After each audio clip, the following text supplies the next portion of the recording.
Pagmamahal sa bayan.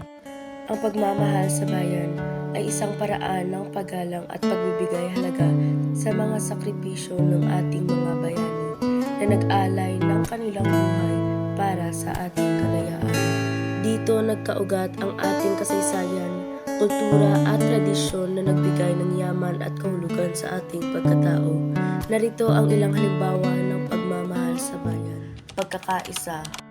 Ang pagkakaisa ay pagmamahal sa bayan dahil ito ang nagiging pundasyon ng matatag at maunlad na lipunan. Kapag ang bawat mamamayan ay nagkakaisa, mas nagiging madali ang pagsasakatuparan ng mga layunin para sa ikabubuti ng lahat. Pagpapahalaga sa kalikasan. Ang pagpapahalaga sa kalikasan ay maituturing na pagmamahal sa bayan sapagkat ang kalikasan ang nagbibigay buhay at kabuhayan sa ating mga mamamayan.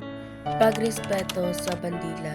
Ang pagrespeto sa bandila ay simbolo ng pagmamahal sa bayan dahil ang bandila ang nagtataglay ng ating kasaysayan, kalayaan at pagkakakilanlan bilang isang bansa. Sa tuwing nagbibigay tayo ng respeto rito, kinikilala natin ang mga sakripisyo ng ating mga bayani at ipinapakita ang ating pagkakaisa bilang isang mamamayan. Ang bandila ay hindi lamang tela, kundi isang mahalagang sagisag ng ating pagkatao bilang